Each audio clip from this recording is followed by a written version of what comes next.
وسیع کیس نے ثابت کر دیا کہ توہین رسالت قانون کا غلط استعمال بھی ہو رہا ہے. اسے کیسے روکا جائے اور اقلیتوں کو اس ملک میں کیسے تحفظ ملے گا؟ کیا کہتے ہیں ارکان پارلیمنٹ؟ آئیے رائے لیتے ہیں.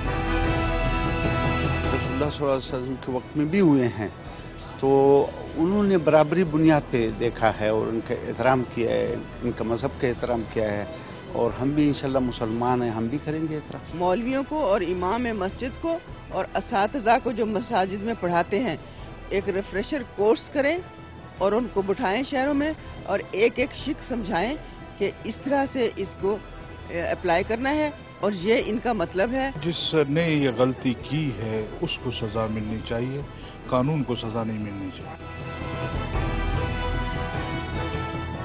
اسی قانون کے مطابق جیسے پھانسی کی سزا ہے اسی پہ جنہوں نے جو ایف آئی آر غلط درج کیا ان پہ بھی وہی پھانسی کی سزا ہونی چاہیے. سے بے شمار کیسز ہیں جہاں پہ ریلیجس لیڈر جو ہے اس کو لوکلی اس کو کافی اپنے انٹرسٹ کی خاطر جو ہے وہ کبھی استعمال کر لیتے ہیں. رسول کے جو شان میں گستاخی کرتا ہے اس کو سزا ملتی ہے، تو جو الزام لگانے والے ہم تو سمجھتے ہیں کہ وہ اس سے زیادہ بھی مجرم ہے کہ غلط الزام لگاتے ہیں. گواہی آئی ہے، اس سے تو بڑا کلیئر کٹ ایک کیس ہے کہ یہ بہت غلط استعمال ہو رہا ہے اور اس کو اس قسم کی نیچ حرکت کے لیے استعمال کیا ہے. کہ جو شخص کسی کے خلاف غلط کارروائی کرے گا اور اس پر جو ہے وہ اگر ثابت ہو جاتا ہے کہ اس کی کارروائی غلط ہے، غیر قانونی ہے، غیر آئینی ہے، اس کے خلاف تو ویسی کارروائی ہو سکتی ہے.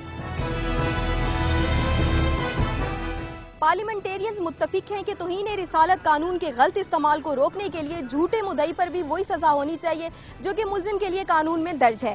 کیمرہ مین نشاد عباسی کے ساتھ ذکیہ منظور، ڈان نیوز، اسلام آباد.